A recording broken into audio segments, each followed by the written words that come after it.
I wake up sometimes and I remind myself why we make window coverings.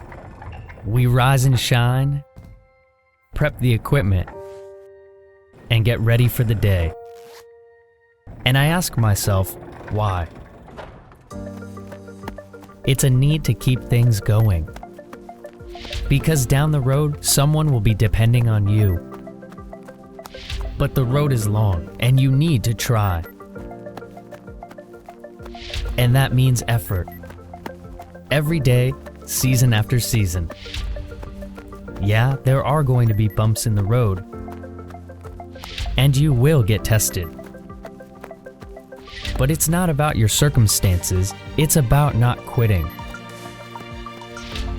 It's about doing your best and getting better every day. It's an obligation to be there down the road. For family, for our customers, and to this big blue marble we call home.